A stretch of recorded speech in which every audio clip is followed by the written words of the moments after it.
An entitled passenger picks the wrong fight when he tries to have a black woman removed from first class. But when she flashes her badge, the entire plane goes silent. Stay tuned for the shocking twist.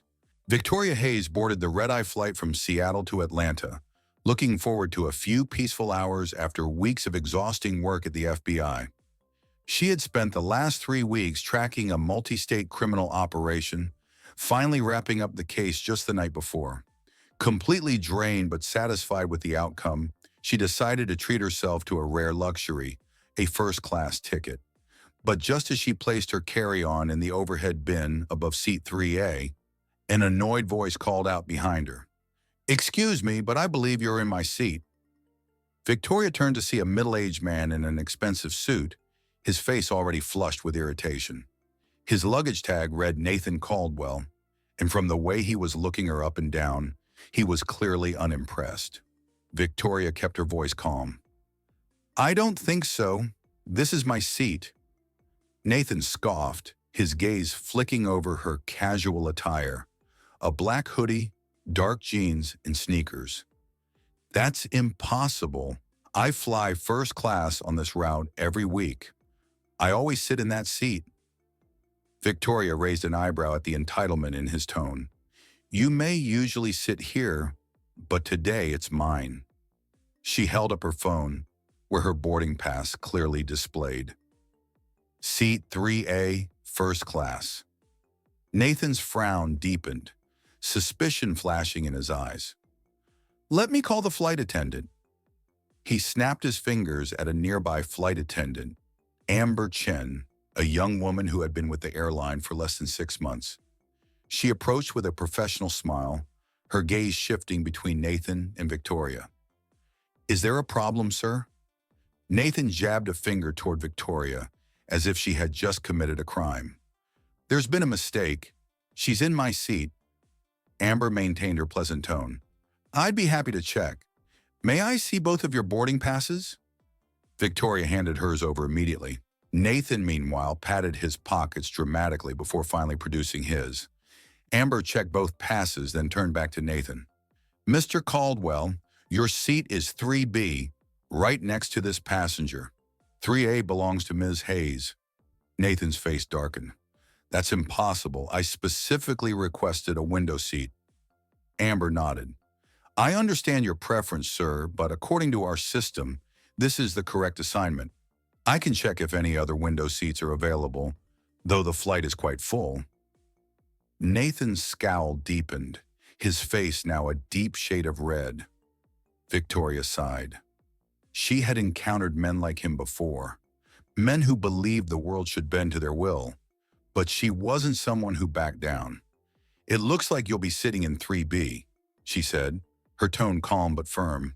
With a frustrated huff, Nathan shoved his designer carry-on into the overhead bin, muttering something about declining first-class standards as he reluctantly took a seat.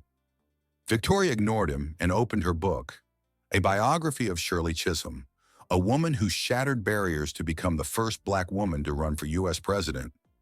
A few minutes passed before she noticed Nathan staring at her book. "That's a pretty heavy choice for in-flight reading," he commented, his voice laced with condescension.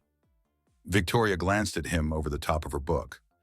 "I find inspiration in stories of people who defy expectations." Nathan smirked. "We all have our interests, I suppose. I just think something lighter, maybe a romance novel, would be more enjoyable." Victoria didn't miss the dismissive tone, but she chose not to engage. She had met too many Nathan Caldwells in her life, men who wielded their privilege like a crown and expected everyone else to step aside. Instead of arguing, she simply smiled and went back to reading, letting him stew in his own frustration. That could have been the end of it. But what neither of them knew was that in just a few short hours, Nathan would have much bigger concerns than a seat assignment, because he was about to be caught in the middle of something far more intense, where his place on the plane would be the least of his worries. Racial prejudice escalates on the plane. The plane had just finished boarding when Nathan Caldwell shifted in his seat, still visibly irritated. He made a point of adjusting his posture, sighing loudly every few seconds as if to remind Victoria Hayes that her very presence in first class was an inconvenience to him. Victoria, ignoring him, kept reading her book, determined to make the most of this flight, but she could feel his eyes flicking toward her every now and then, as if trying to process why someone like her was sitting next to him. The flight attendants began their safety demonstration. Amber Chen, the same attendant who had resolved the seating dispute, moved gracefully through the aisle, demonstrating how to fasten a seatbelt while her voice came through the intercom. Nathan, however, wasn't paying attention to the safety procedures. Instead, his eyes followed Amber's movements with an unsettling intensity, making Victoria's instincts prick with unease. Years of investigative work had given her a sharp ability to read people, and something about Nathan felt off. As the flight attendants wrapped up their demonstration and the plane began to taxi toward the runway, Nathan turned back to Victoria. "You must travel a lot for work," he said, his tone overly casual. Victoria didn't look up from her book. "I do." "What do you do exactly?" he pressed. She had no interest in engaging in small talk with him, but experience told her that sometimes it was best to blend in and not draw unnecessary attention. "I work in law enforcement," she replied vaguely. Nathan's eyebrows lifted in surprise, but his expression quickly turned skeptical. "Oh?" he smirked. "Like a security officer?" Victoria let the insult roll off her shoulders. "Something like that." Nathan gave an exaggerated nod, as if he had expected her answer. "Good for you," he said, his voice dripping with patronizing approval. "Hard work pays off, right?" Victoria merely nodded and turned another page in her book, but Nathan wasn't done. "You know, I have a lot of respect for people who work their way up," he continued. "I always say anyone can succeed if they just put in the effort. No handouts, no excuses." Victoria's grip on her book tightened slightly, but she didn't take the bait. She'd heard this kind of talk before, the kind meant to imply that people like her only got opportunities because of special treatment rather than merit. Just then, a commotion erupted a few rows behind them. "I am not sitting next to him," a shrill voice rang out. Victoria turned her head and saw an elderly white woman, her pearl necklace gleaming under the cabin lights, pointing furiously at a young Middle Eastern man who had just placed his carry-on in the overhead compartment. The young man's face burned with embarrassment as he turned to the flight attendant standing nearby. I'm just sitting in my assigned seat," he said quietly. Amber, the flight attendant, quickly stepped in, offering a calming smile. "Ma'am, is there something wrong?" "I will not sit next to him," the woman snapped, lowering her voice but making sure others could still hear. "You know what his kind is capable of." A tense silence fell over the surrounding passengers. Victoria felt her blood run cold. The young man, clearly humiliated, clenched his jaw but remained calm. "Ma'am," he said, his voice strained, "I was born in Boston." Nathan let out a low chuckle, shaking his head. "This is exactly why I prefer private travel," he muttered. "Flying just isn't what it used to be." Victoria turned to him sharply. "What does that mean?" Nathan shrugged. "I'm just saying, back in the day, flying was a privilege. Now it's like anyone can just buy a ticket." Victoria narrowed her eyes. "So you're saying people like him shouldn't be allowed to fly?" Nathan gave an exaggerated chuckle. "Oh, come on, don't twist my words. I'm just saying standards have changed. Used to be a certain level of class in first class." Victoria exhaled slowly. "Class isn't about money, Mr. Caldwell. It's about how you treat people." Before Nathan could respond, Amber continued handling the situation behind them. "Ma'am, if you are uncomfortable, I can check if there are any available seats elsewhere on the plane. But I assure you, all our passengers have been properly screened." The elderly woman huffed, but when she saw that no one was coming to back her up, she crossed her arms. "Fine," she muttered, sitting down stiffly. Victoria glanced at the young man, who let out a quiet sigh of relief before taking his seat. He still looked tense, gripping his hands together as if to steady himself. Victoria had seen this kind of scenario too many times before. Blatant racial profiling disguised as personal discomfort. And people like Nathan? They were the ones who acted like they were above it all, as if their privilege made them immune to the ugly truth of discrimination. She couldn't sit idly by. I'll switch seats with him, Victoria said suddenly, rising from her chair. Nathan looked at her, baffled. Wait, you're leaving? Victoria met his gaze. Seems like my presence was just as uncomfortable for you, she said coolly. So yes, I'm switching. Nathan opened his mouth to protest, but Victoria had already grabbed her bag. As she walked down the aisle toward the young man's row, she caught Amber's eye. I was in seat 3A, she told her. You can move him there. Amber nodded, understanding immediately. The young man looked at Victoria, grateful yet hesitant. You don't have to do this, he whispered. I know, she said, but I want to. The elderly woman looked satisfied, as if she had won some kind of battle, but Victoria wasn't done yet. She took her new seat next to the woman and turned to her with an easy smile. Since we're sitting together, she said sweetly, I'd love for you to explain exactly what about that young man frightened you. The woman blinked rapidly, caught off guard. I didn't mean… No, please, Victoria pressed. Tell me. I'd love to hear your reasoning. The woman's mouth opened and closed like a fish gasping for air. Nathan, watching from first class, seemed uncomfortable. For the first time in the flight, he had nothing to say. Little did he know, this was just the beginning, because before this flight landed in Atlanta, he would have much bigger problems than a seat assignment. A medical crisis in the air. The plane had been in the air for about 2 hours when the atmosphere began to settle. The tension from the earlier confrontation had faded into an uneasy silence. Passengers were either dozing off, watching in-flight entertainment, or quietly talking amongst themselves. Victoria Hayes, now seated in economy after switching her first-class seat, had tried to focus on reading her book, but her instincts told her that something wasn't quite right. There was still a lingering unease in her gut, one that years of investigative work had trained her to recognize. Then it happened. A loud gasp erupted from the row ahead of her, followed by frantic murmuring. Sir, are you okay? A woman's panicked voice broke through the cabin noise. Victoria immediately snapped her head up, her eyes locking onto the source of the disturbance.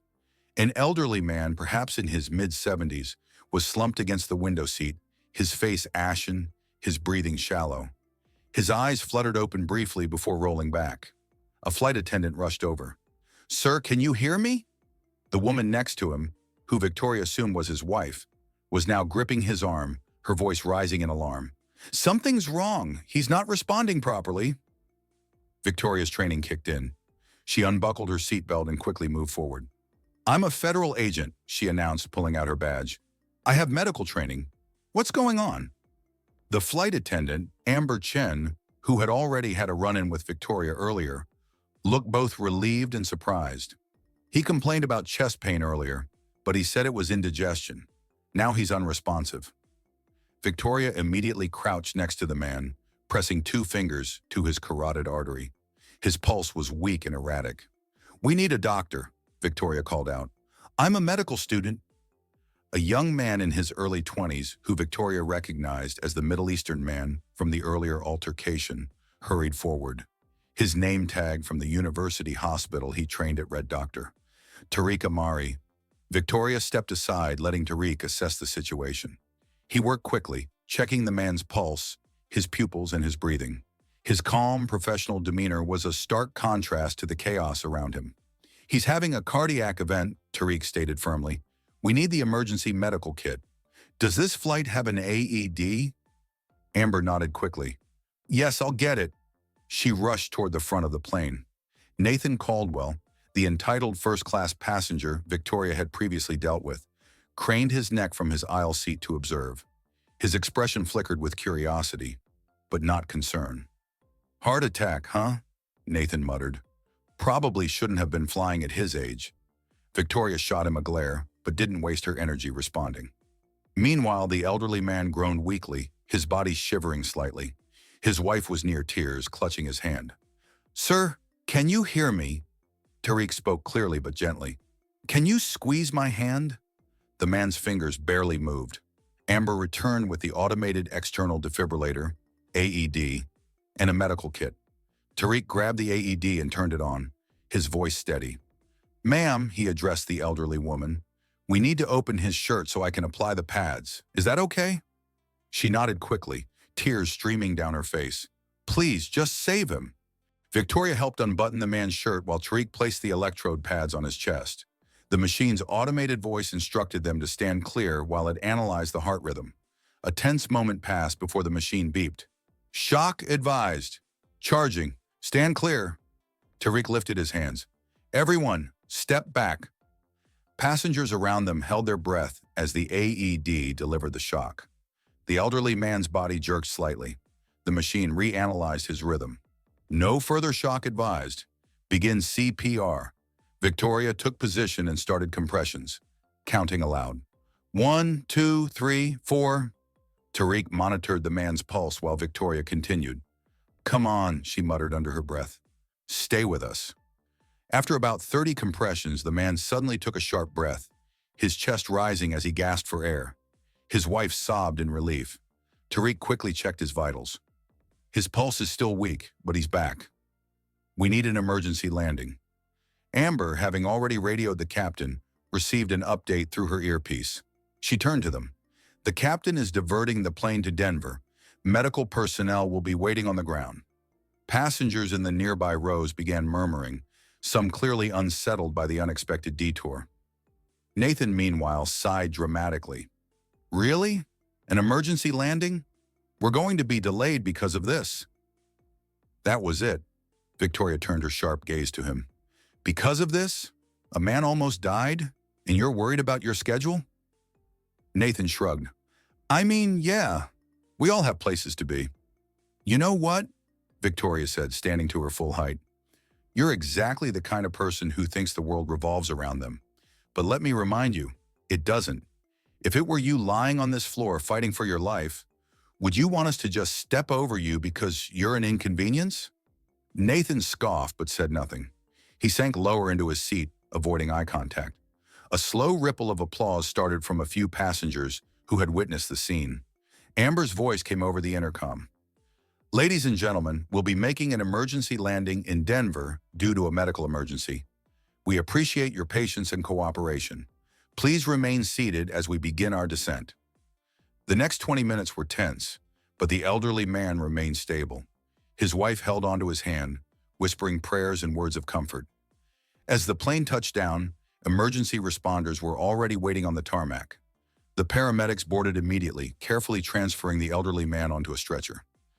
Victoria helped the wife gather their belongings while Tariq updated the paramedics on the treatment administered mid-flight. Before the medical team wheeled the man away, he briefly opened his eyes and looked at Victoria and Tariq. Thank you, he rasped, his voice weak but grateful. His wife clutched Victoria's hands, her voice thick with emotion.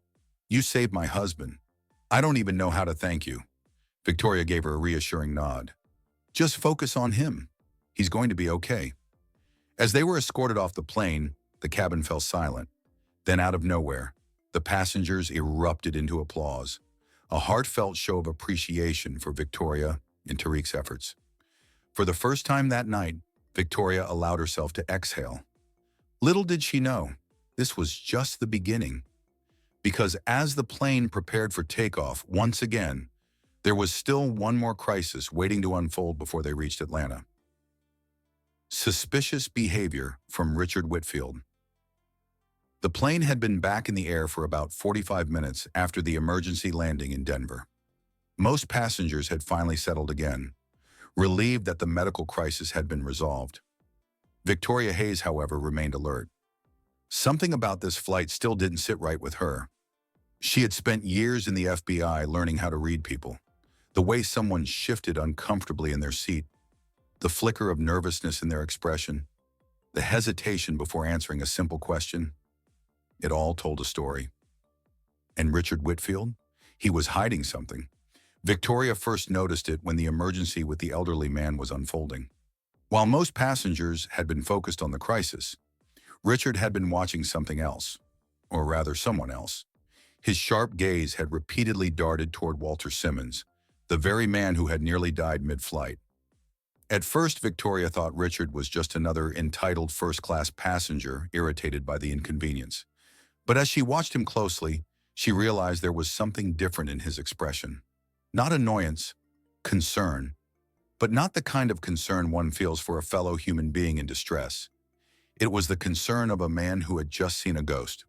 The call that changed everything. As soon as the plane was steady at cruising altitude again, Richard wasted no time. He unbuckled his seatbelt and hurried to the lavatory, his phone clutched tightly in his hand. Victoria, sitting just a few rows away, narrowed her eyes. She wasn't the only one who noticed. Tariq Amari, the young medical student who had saved Walter, glanced toward Victoria, clearly uneasy. "You saw that, right?" he murmured. Victoria nodded.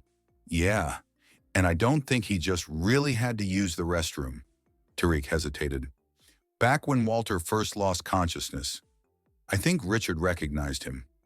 I mean, I barely know the guy, but his reaction, it wasn't normal."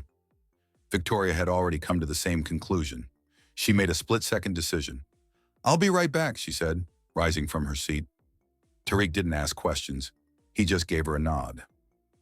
Eavesdropping on a dangerous conversation, Victoria moved quietly, walking toward the first-class section. She stopped near the lavatory door and leaned just close enough to hear Richard's tense, whispered conversation. She couldn't make out every word, but what she did hear sent chills down her spine. "I told you I didn't expect him to be on this flight." A pause. "No, I don't know if he talked. He was unconscious half the time." Another pause. "Listen to me. If Simmons survives and opens his mouth, we're screwed." Victoria's heart pounded. Walter Simmons. Who exactly was this man? And why was Richard so desperate to make sure he didn't talk?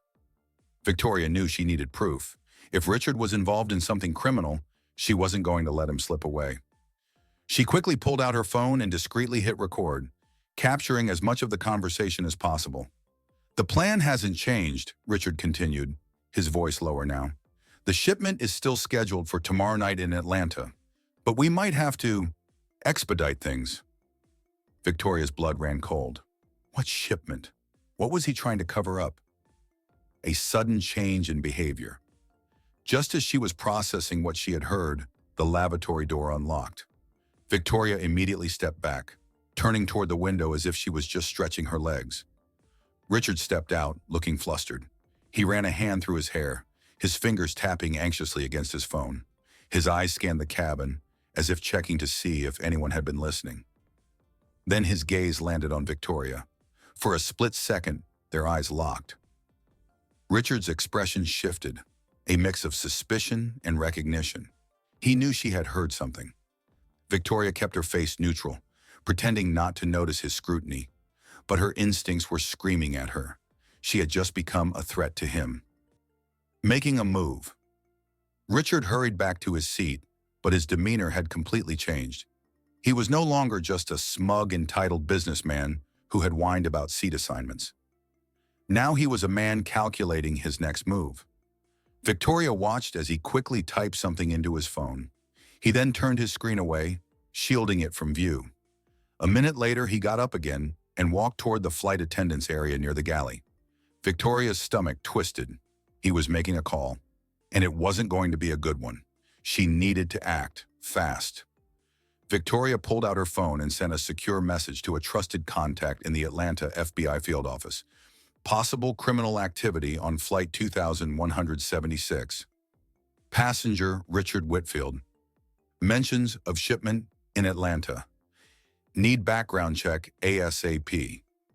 Her phone vibrated almost immediately with a reply. "We've been watching Whitfield for months. Don't let him out of your sight.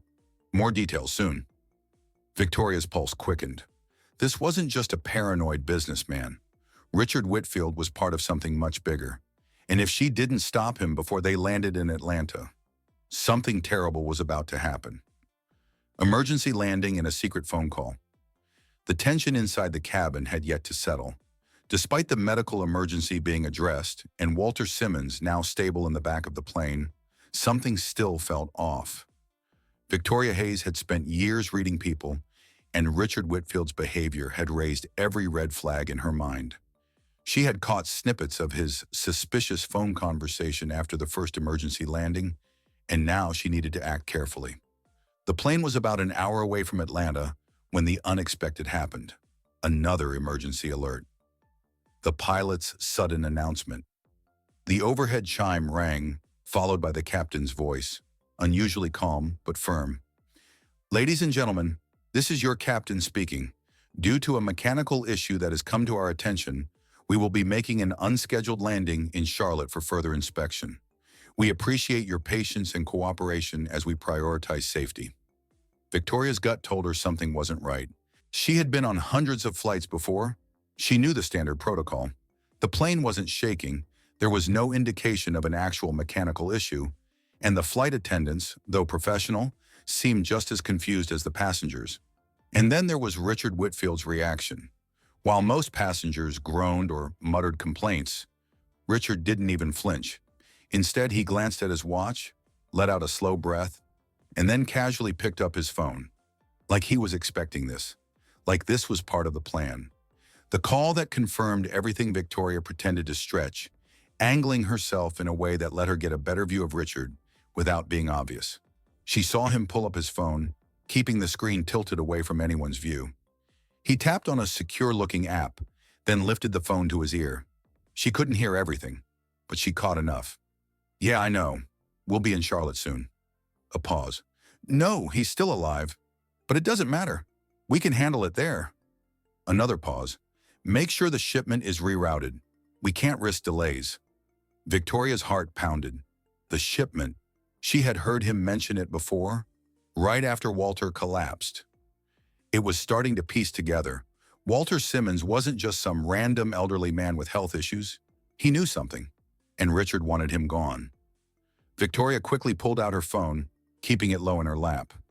She typed a coded message to her contact at the FBI's Atlanta field office. Emergency landing in Charlotte. Whitfield made another call, mentioned shipment reroute. Walter Simmons is connected. Need backup on the ground. She hit send, hoping her team could move fast enough. Richard's sudden exit plan. The plane descended smoothly into Charlotte, and the moment they touched down, passengers were already grumbling about delays. Richard, however, was eerily calm. Too calm. Victoria watched as he quickly gathered his things, despite the flight attendants telling everyone to stay seated. His movements were calculated, his gaze darting toward the front of the cabin as if waiting for something. Then as soon as the seatbelt sign turned off, Richard stood up immediately. I need to deplane, he said to one of the attendants, flashing a charming yet authoritative smile. I have an urgent business meeting here.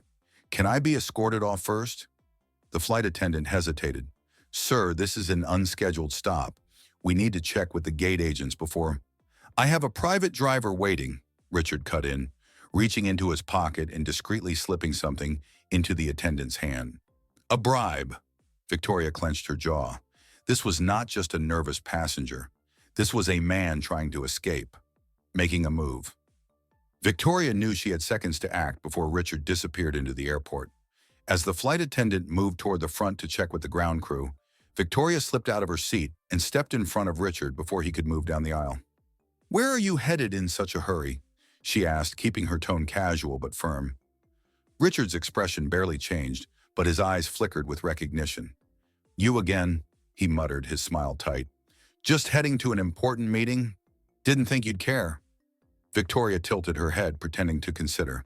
Funny, you seemed pretty settled on making it to Atlanta earlier, and now you're leaving mid-flight?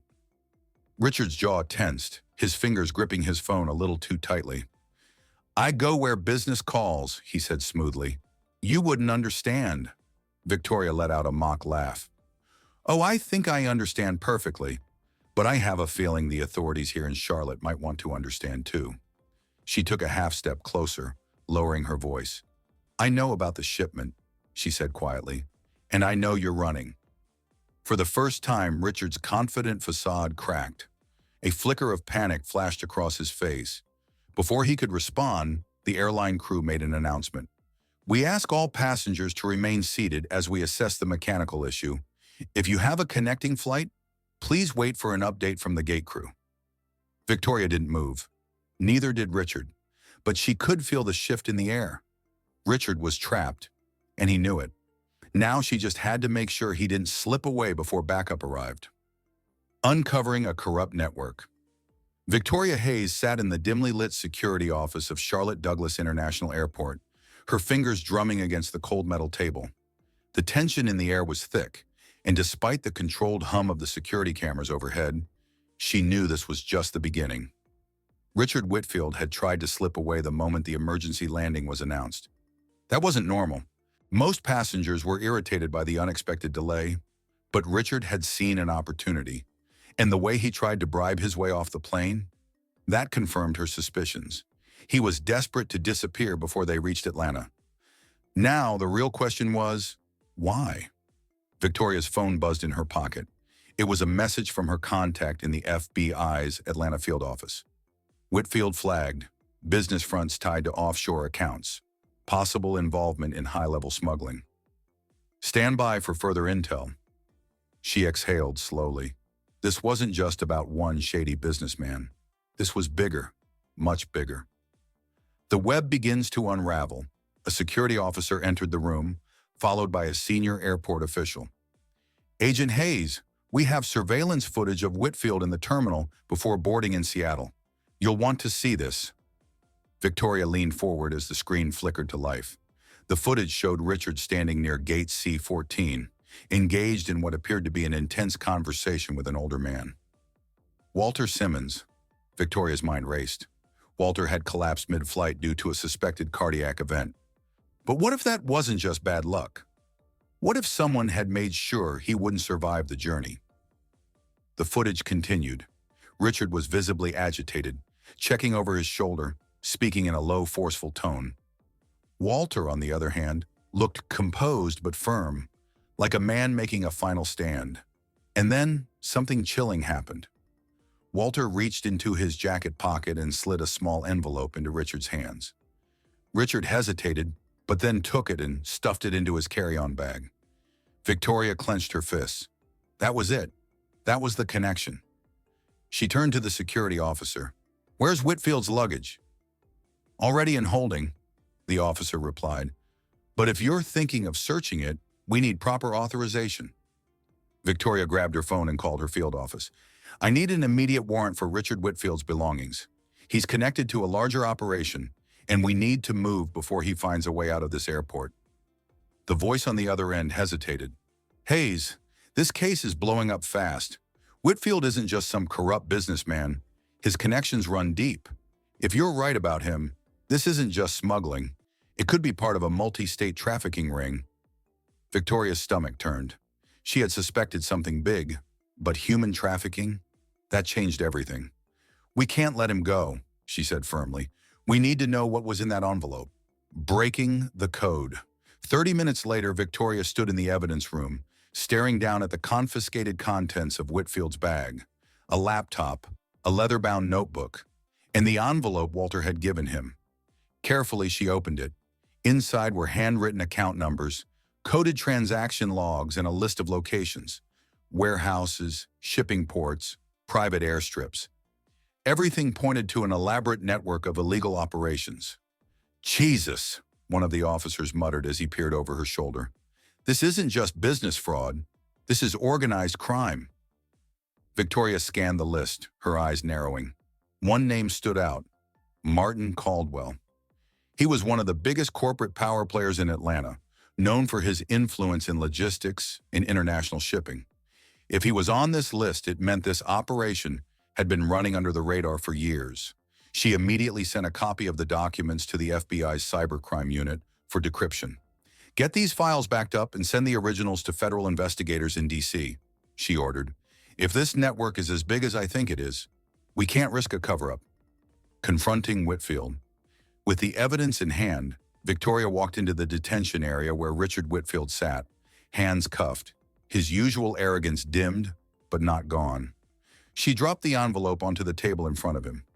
"Recognize this?" His face barely flinched, but his fingers twitched slightly, a telltale sign of anxiety. "You're making a mistake," he said smoothly. "I'm a businessman. Those are just financial records." Victoria leaned forward, lowering her voice. "These aren't just financial records. These are the blueprints of a criminal empire. Money laundering, trafficking routes, illegal shipments. Should I keep going?" Richard swallowed but kept his poker face intact. "You don't know what you're up against," he finally said, his voice quieter now. Victoria smirked. "You'd be surprised what I know, Whitfield. And now that your little scheme is unraveling, I'd say your time is running out." She stood up and turned to the officers. "He's done here. Get him transferred to federal custody." As they led Richard away, Victoria's phone buzzed again. It was a single-line message from the FBI. "More names are surfacing. This goes higher than we thought. Be careful." Victoria exhaled slowly. This wasn't just a case anymore. This was a war, and she was just getting started. A betrayal from within. Victoria Hayes stood in the airport security office, watching as Richard Whitfield was escorted away in handcuffs. The evidence in his bag had cracked open something much larger than she'd anticipated. This wasn't just financial fraud. This was an entire criminal enterprise stretching across multiple industries, protected by people in powerful places. Her phone buzzed again. "We need to talk, now." The message was from her field director, Robert Langston. She narrowed her eyes. Something felt off. Langston had always supported her investigations, until now. The moment this case started unraveling at a national level, he had become strangely silent. No further instructions, no backup, no reinforcements. Victoria exhaled slowly, then made her way toward a secure conference room where Langston was waiting. This was either going to be a debrief or something else entirely. The warning signs. Langston was already seated when she entered, his hands folded on the table. He didn't look pleased. "You've made a lot of noise, Hayes," he said flatly. "I told you to stand down until we had authorization to proceed." Victoria crossed her arms. "With all due respect, sir, standing down wasn't an option. Whitfield was about to disappear, and we found solid evidence connecting him to a multi-state trafficking network." Langston didn't react. His silence spoke volumes. After a long pause, he said, "Do you realize how many powerful people have their hands in this? You think you're exposing a few corrupt businessmen? This goes deeper than you know." Victoria narrowed her eyes. "You knew." A slow sigh escaped Langston's lips, as if he had been hoping she wouldn't put the pieces together so quickly. "You don't get it, do you?" he said, shaking his head. "I've been keeping you alive, Hayes. There are forces in play that don't care about justice. They don't care about the law. If you keep pushing this, you won't just lose your career. You'll disappear. For good." A chill ran down Victoria's spine. She had trusted Langston, looked up to him. And now? Now he was trying to protect the very people she was trying to bring down. The ticking clock. Victoria's heart pounded, but she kept her expression neutral. "You're telling me to walk away," she said, carefully measuring her words. "To let criminals keep operating in plain sight. To let innocent people suffer. Because it's too complicated to stop them?" Langston leaned forward. "I'm telling you to be smart. The case isn't worth your life." Victoria exhaled through her nose. He wasn't threatening her, not directly, but someone else was. If Langston knew how far the corruption ran, then that meant there were people even above him pulling the strings. People who wanted this case buried no matter what. She could feel the walls closing in. If she didn't act fast, she wouldn't just lose the case. She'd lose everything. A plan for survival. Victoria forced a tight smile. "I appreciate the concern, sir. I'll step back. Let the higher-ups handle it." Langston studied her for a moment, then nodded. "Good," he said, standing up. "I'll make sure this all disappears. No loose ends." Victoria's stomach turned. She knew exactly what that meant. She had just become a loose end. She watched Langston leave the room before pulling out her phone and typing a quick message to her most trusted contact. "I've been compromised. Backup plan now. Execute immediately." Then she grabbed a flash drive from her pocket, the same one containing every piece of evidence they had pulled from Whitfield's bag. She wasn't walking away. Not now, not ever. This case wasn't over. It was just beginning. High-stakes showdown at the airport. Victoria Hayes walked briskly through the corridors of the Atlanta International Airport, her heart pounding as she gripped the flash drive in her pocket. Every step brought her closer to the most dangerous moment of her career. She was outnumbered, outgunned, and running out of time. Her plan was simple: get the evidence into the right hands before the people hunting her could stop her. Her escape route? Gate C-17. A federal contact was waiting there, ready to board a flight and take the evidence straight to the Justice Department. But first, she had to survive long enough to make it. The hunters close in. As she neared the security checkpoint, Victoria subtly checked her surroundings. She wasn't alone. Two men in suits, one near the baggage claim, another by the airport lounge. Both were watching her. She quickened her pace, keeping her expression neutral. They knew who she was. They knew what she had, and they weren't going to let her leave the airport alive. The second she reached the security line, one of the men raised his wrist to his mouth, a signal. Immediately, a TSA officer stepped in front of her. "Ma'am, we need you to come with us for a secondary screening." Victoria tensed. They were making their move. She glanced past the checkpoint. Gate C-17 was just ahead. So close. But if she went with them now, she'd never make it there. Breaking the trap. Victoria sighed as if she were merely inconvenienced and reached into her pocket. "Sure, let me just grab my—" Boom. She didn't give them time to react. In one smooth motion, she slammed her elbow into the TSA officer's throat, twisting past him as he staggered back. The other agents lunged for her, but she was already moving. Running. Shouts erupted behind her. "Stop her! Security breach!" Victoria tore through the terminal, dodging stunned travelers as alarms blared overhead. She had seconds before the entire airport locked down. Her mind raced. Think, think, think. She spotted a janitor's service door to the left, her only chance. Ducking inside, she sprinted through the narrow maintenance corridor. It was a gamble. If the door ahead was locked, she was trapped. She reached it, shoved it open, and burst out onto the tarmac. Face to face with the enemy. The sudden brightness of the runway lights nearly blinded her, but she didn't stop. C-17 was just across the tarmac. A private security SUV screeched to a stop in front of her. The doors flew open, and there stood Robert Langston, her former field director, her betrayer. "You should have listened, Hayes," he said, stepping forward, hands in his pockets. "You could have walked away." She didn't waste breath on a response. Instead, she reached for her sidearm. But Langston's men were faster. A gun barrel pressed against her back. Another aimed at her head. "Drop it," Langston ordered. Victoria clenched her jaw. She had no way out. Langston sighed. "I told you before, this case is bigger than you. You can't stop it, but I'll give you one last chance. Hand over the flash drive, and we'll let you walk away."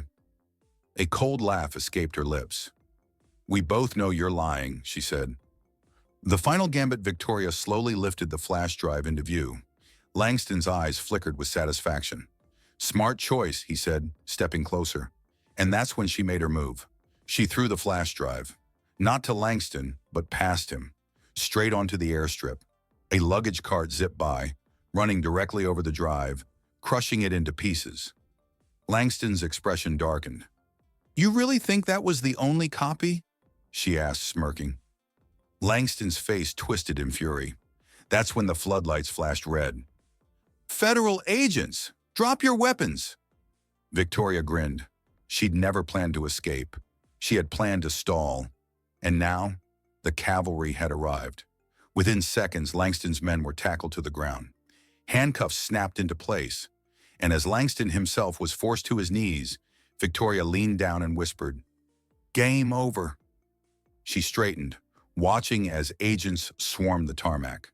The case was closed. The corrupt network was exposed. And Victoria Hayes, she had won. The truth is finally revealed. Victoria Hayes sat in a dimly lit federal briefing room, the weight of the past 24 hours pressing down on her like an anchor. The case she had spent months investigating had finally come to light. But at what cost? The air in the room was thick with tension. Across from her sat Special Prosecutor Daniel Grayson, a no-nonsense man with graying temples and a reputation for dismantling corruption at the highest levels. Beside him, a small team of federal agents reviewed stacks of classified documents, some marked URGENT, others carrying the seal of the Justice Department. Victoria knew what was at stake.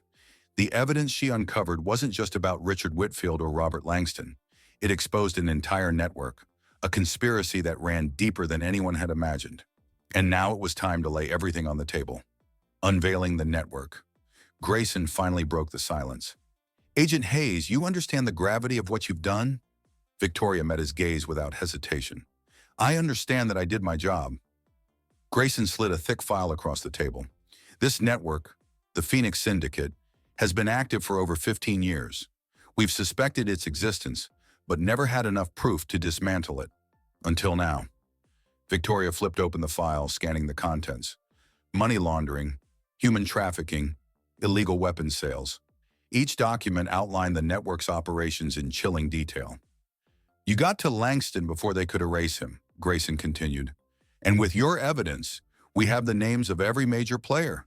Senators, CEOs, law enforcement officials. He leaned forward. This case is going to shake the foundations of power in this country. Victoria exhaled slowly. She had always known the case was big, but this was national. The final recording. One of the agents placed a USB drive on the table. We found this in Langston's possession. Thought you might want to hear it. Victoria plugged it into the laptop in front of her. A moment later, Langston's voice filled the room. You think you can stop this? You have no idea what you're up against. This isn't just about me or Whitfield. We are just the face of something bigger, something untouchable. There was a pause. Then another voice entered the recording, a familiar voice. The girl is getting too close. We have to neutralize her before she connects the final dots. Victoria's blood ran cold.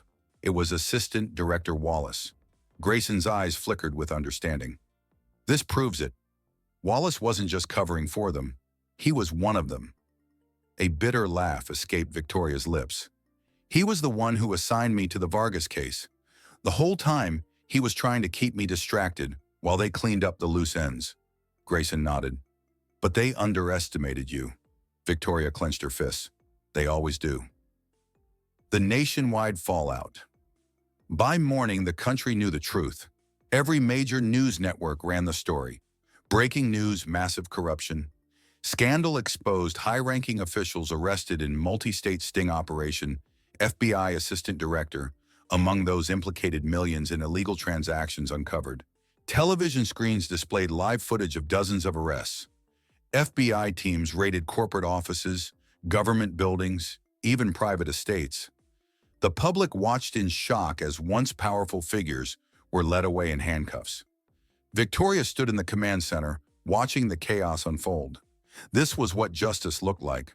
Then her phone buzzed. A blocked number. She hesitated, then answered. A familiar voice crackled through the line. You really think this is over? A chill ran down her spine. We may have lost a few players, Agent Hayes, but the game isn't over. It never is. Then the line went dead. Victoria stared at the phone, jaw clenched. She had won the battle. But the war? That was just beginning. The fight against corruption continues. The storm had passed, but Victoria Hayes knew it was far from over. The arrests of high-profile figures had sent shockwaves through the country, exposing a level of corruption no one had fully grasped. The Phoenix Syndicate had been crippled, but not destroyed. She sat in her office, the glow of multiple screens illuminating the space. News anchors recounted the details of the arrests, the legal battles ahead, and the public outcry that had erupted overnight. The country wanted justice, real justice, but Victoria knew better than anyone. Corruption doesn't die that easily. A system still at risk. Another one flipped, Grayson said as he stepped into the office, tossing a thick case file onto the desk. Langston's spilling everything to save himself. Names, locations, even operations we didn't know existed. Victoria flipped through the file. More names, more evidence. How many more? She asked. At least a dozen key figures still unaccounted for, Grayson replied, rubbing his temples. And that's just in this branch of the network. We both know this goes deeper. Victoria exhaled. The fight wasn't over. The Phoenix Syndicate had been operating in the shadows for over a decade. There were other players, other power structures still in place. You realize what this means? She said, looking up at Grayson. He nodded grimly. It means they're still out there, watching, waiting. A dangerous road ahead. Victoria knew the risks. Exposure only made her a bigger target. She had already been followed twice since the case broke. Unmarked cars lingering outside her apartment, mysterious calls with no voice on the other end. They wanted her scared. They wanted her to back down. But fear had never stopped her before. As she scrolled through the latest intel reports, a secure message popped up on her screen. Anonymous source. Meet me in DC. I have information that changes everything. She frowned, her instincts immediately on alert. A trap? A lead? There was only one way to find out. A war without an end. The next morning, Victoria boarded a flight to Washington, her badge tucked away, her firearm strapped to her side. The war against corruption was never ending. For every syndicate dismantled, another would rise. For every corrupt official arrested, another would take their place. But that didn't mean you stopped fighting.